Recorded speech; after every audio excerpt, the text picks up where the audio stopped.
मैं अपनी हर वीडियो में ये बात बोल रहा हूं कि अमेरिका ईरान के बीच समझौते की जो खबरें चल रही हैं, समझौता हो पाना बहुत मुश्किल है। ईरान की शर्तें अमेरिका नहीं मानेगा और अमेरिका की शर्तें ईरान पूरी तरह से नहीं मानेगा। मिडिल ईस्ट की जंग में इस वक्त अमेरिका और ईरान की डील ही सबसे बड़ा मुद्दा बनी हुई है। ट्रंप की तरफ से लगातार दावे किए जा रहे हैं कि समझौता बिल्कुल करीब है और आज पोस्ट करके कहा गया कि आज संडे के दिन ईरान समझौते पर सिग्नेचर करेगा। पाकिस्तान के प्रधानमंत्री की तरफ से भी पोस्ट करके शाम ये बात बोली गई कि आने वाले 24 घंटे के अंदर ईरान समझौते पर सिग्नेचर करेगा और ईरान अमेरिका के बीच एक शानदार और ऐतिहासिक समझौता हो जाएगा। क्या ईरान इसके लिए राजी है? क्या ईरान अमेरिका की शर्तों को मानते हुए ऐतिहासिक समझौते पर सिग्नेचर कर देगा? ईरान के नेताओं की तरफ से क्या कहा जा रहा है, पाकिस्तान और डोनाल्ड ट्रंप क्या बातें कर रहे हैं, सारी चीजों को आपके सामने रखने की कोशिश करेंगे। सुबह के वक्त में पोस्ट आया डोनाल्ड ट्रंप का और कहा कि आज संडे के दिन ऐतिहासिक समझौता होगा, स्टेट ऑफ हॉर्मुज पूरी तरह से सभी के लिए खुल जाएगा। और भी बहुत सारी बातें समझौते को लेकर डोनाल्ड ट्रंप ने लिखी। ऐसा लग रहा है कि आज संडे के दिन जंग खत्म हो जाएगी, ईरान अमेरिका के बीच डील हो जाएगी। पाकिस्तान के प्रधानमंत्री शहबाज शरीफ की तरफ से भी कहा गया कि सब कुछ तैयार हो चुका है, मसौदा तैयार है, बस सिग्नेचर होने की देर है। 24 घंटे के अंदर अंदर ईरान भी सिग्नेचर कर देगा। ट्रंप का कहना है कि असल में ईरान अब परमाणु हथियार रखना नहीं चाहता, ना ही वो खरीदकर अपने पास रखेगा और ना ही बनाकर अपने पास रखेगा। ट्रंप ने कहा कि हमारी सरकार पहले की अमेरिकी सरकारों से बिल्कुल अलग है। ओबामा की सरकार ने ईरान को बहुत सारे पैसे दिए थे, लेकिन हमने कुछ नहीं दिया। हम अलग तरह से काम कर रहे हैं, लेकिन ईरान अब परमाणु हथियार नहीं रखेगा। स्ट्रेट ऑफ हॉर्मुज आज से सभी के लिए पूरी तरह से खुल जाएगा। अब इसकी हकीकत क्या है, ईरान ने इस पर क्या जवाब दिया है, अब आपको वो बताता हूं। ईरानी सरकारी मीडिया की रिपोर्ट के मुताबिक ईरान के विदेश मंत्रालय के जो स्पोक्स पर्सन हैं इस्माइल बगाई, उन्होंने कहा कि देखिए, ये जो समझौते की बातें चल रही हैं कि आज संडे के दिन ईरान समझौते पर सिग्नेचर कर देगा, ऐसा कुछ नहीं है। अभी तक कोई भी टाइम लिमिट सेट नहीं की गई है कि इस दिन ईरान समझौते पर सिग्नेचर करेगा। हालांकि इन्होंने ये बात जरूर कही कि पाकिस्तान जो कोशिश कर रहा है ईरान और अमेरिका के बीच समझौता करवाने की, उससे भी वो इनकार नहीं कर रहे हैं। कह रहे हैं कि हाँ, सिग्नेचर हो सकते हैं, लेकिन संडे को सिग्नेचर करेगा ईरान, ऐसा अभी तक तय नहीं किया गया है। कोई भी दिन मुकर्रर नहीं है, क्योंकि अभी भी बहुत सारी चीजें हैं जो क्लियर नहीं हुई हैं। ईरान अमेरिका के बीच जो शर्तें रखी जा रही हैं, अभी भी ईरान की कुछ शर्तें ऐसी हैं जो पेंडिंग में हैं, इसलिए अभी दिन मुकर्रर नहीं किया गया है। पाकिस्तान और अमेरिका आज के दिन समझौते पर सिग्नेचर करने की बातें कर रहे हैं, जबकि ईरान कह रहा है कि अभी दिन मुकर्रर नहीं हुआ है। साथ ही साथ ईरान के विदेश मंत्री अब्बास अरागची ने भी यही बातें कही। उन्होंने कहा कि समझौते की संभावना तो है, लेकिन अभी तक दिन इसके लिए मुकर्रर नहीं हुआ है। समझौता होगा या नहीं होगा, ईरान सिग्नेचर करेगा या नहीं करेगा, अभी तक पूरी तरह से ईरान की तरफ से क्लियर नहीं हो पाया है। लेकिन ट्रंप की तरफ से, पाकिस्तान की तरफ से बड़ी बड़ी बातें दुनिया को बताई जा रही हैं। ईरानी मीडिया की तरफ से तो ऐसा भी दावा किया जा रहा है कि ट्रंप जो बड़े बड़े दावे कर रहे हैं, ये सिर्फ ट्रंप का प्रोपेगेंडा स्टंट है। अभी तक समझौता फाइनल हुआ ही नहीं है और डोनाल्ड ट्रंप सिग्नेचर की बात कर रहे हैं। दरअसल प्रोपेगेंडा स्टंट इसलिए बताया जा रहा है ईरान की तरफ से, ईरानी मीडिया की तरफ से, क्योंकि आज डोनाल्ड ट्रंप का जन्मदिन है।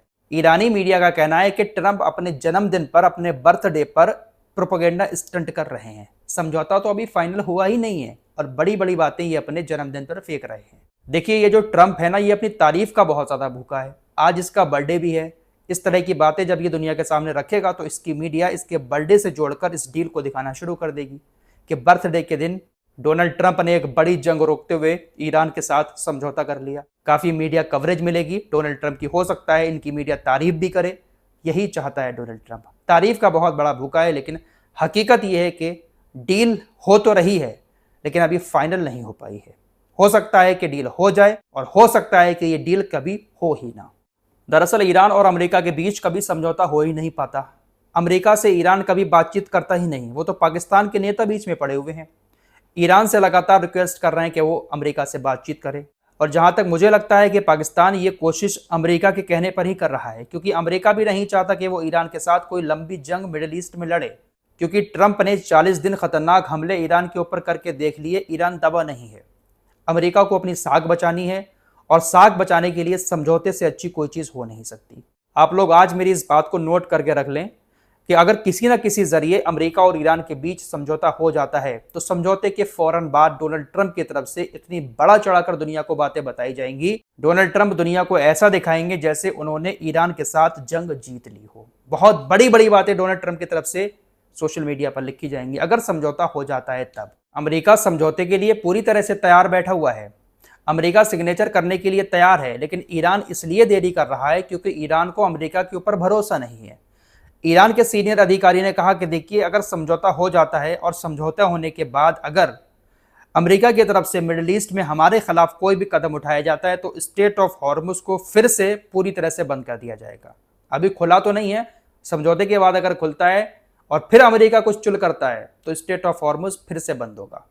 फिलहाल अभी भी ईरान की शर्त यही है कि स्ट्रेट ऑफ हॉर्मुज खुलेगा, सभी के लिए खुलेगा, लेकिन ईरान अभी भी वहां से पैसा वसूलना जारी रखेगा। ओमान के साथ मिलकर ईरान स्ट्रेट ऑफ हॉर्मुज को कंट्रोल करना जारी रखेगा। अमेरिका और ईरान के बीच पाकिस्तान के अलावा कतर भी पड़ा हुआ है। कतर भी चाहता है कि अमेरिका और ईरान के बीच समझौता हो जाए। मीडिया रिपोर्ट्स के मुताबिक कतर भी ईरान के पैसे को रिलीज करेगा। तकरीबन 12 अरब डॉलर का पैकेज का एक प्रस्ताव कतर ने ईरान के सामने रखा है। ये जो 12 अरब डॉलर है, इसमें से 6 अरब डॉलर तो ईरान का खुद का अपना है और 6 अरब डॉलर लोन कतर ईरान को देगा। इस तरह का प्रस्ताव ईरान के सामने रखा गया है। अब देखते हैं कि ईरान इस प्रस्ताव को एक्सेप्ट करते हुए पैसा लेता है या फिर ईरान अपनी शर्तों के साथ समझौता करता है। दरअसल डोनाल्ड ट्रंप इन अरबी देशों के जरिए ईरान को लालच देकर समझौता करवाना चाहते हैं। पिछले रिपोर्ट्स में भी आपको बता चुका हूं कि यूएई ने भी कई अरब डॉलर जो ईरान के हैं उनको देने का वादा किया और कुछ पैसा शायद दे भी दिया है। मीडिया रिपोर्ट्स के मुताबिक ट्रंप ईरान का पैसा ईरान को वापस देकर ऐसा दिखा रहे हैं कि जैसे वो ईरान के ऊपर एहसान कर रहे हैं और उसी एहसान के तले वो समझौते पर सिग्नेचर करवाना चाहता है। लेकिन ईरान पैसे के बदले सिग्नेचर नहीं कर रहा है। ईरान ये बात पहले भी कह चुका है कि पैसे के बदले वो समझौते पर सिग्नेचर नहीं करेगा। ईरान की जो मेन शर्तें हैं अगर उन पर अमेरिका राजी होता है तभी ईरान समझौता करेगा। फिलहाल रही बात परमाणु हथियार बनाने की और यूरेनियम की, ट्रंप कितनी भी बड़ी बड़ी बातें फेंकते रहे लेकिन ईरान अपने यूरेनियम को कभी भी अमेरिका को नहीं देगा। हाँ, अगर समझौता होता है तो जो यूरेनियम ईरान के पास है, जो इस लायक बन चुका है कि उससे परमाणु हथियार बनाए जा सकते हैं, उसकी ताकत को ईरान कम जरूर कर देगा, यूरेनियम को पतला करेगा ताकि वो परमाणु हथियार ना बना पाए अगर किसी तरह का कोई समझौता हो जाता है। क्योंकि ईरान जब इस जंग से पहले अमेरिका से बातचीत कर रहा था, जो कई जगहों पर मीटिंग हुई थी, जेनेवा के अंदर भी हुई थी, ओमान के अंदर भी हुई थी, उन तमाम मीटिंग्स में यही बात आई थी कि ईरान परमाणु हथियार नहीं बनाएगा। ईरान इसके लिए राजी था। ईरान का कहना था कि हम अपने यूरेनियम को पतला कर लेंगे, आपको हमसे खतरा है, हम पतला कर लेंगे, हम परमाणु हथियार नहीं बनाएंगे। लेकिन फिर जंग शुरू कर दी ट्रंप ने, वो सारी डील कैंसिल हो गई। अब अगर समझौता होता भी है अमेरिका और ईरान के बीच तो ईरान का यूरेनियम ईरान के पास ही रहेगा। अब ईरान उसको पतला करेगा नहीं करेगा वो तो बात की बातें हैं, लेकिन फिलहाल डोनाल्ड ट्रंप जो चीज़ ईरान से लेने आए थे वो चीज़ ट्रंप को मिल नहीं पाई है। रही बात समझौते की, तो अभी भी समझौता बीच में ही लटका हुआ है। जिस दिन समझौता पूरी तरह से हो जाए उस दिन माने, वरना मुझे उम्मीद नहीं है कि समझौता होगा। इस रिपोर्ट में इतना ही। कुछ और खबरों के साथ फिर हाजिर होंगे। अपना ख्याल रखिएगा। अल्लाह हाफ़िज़।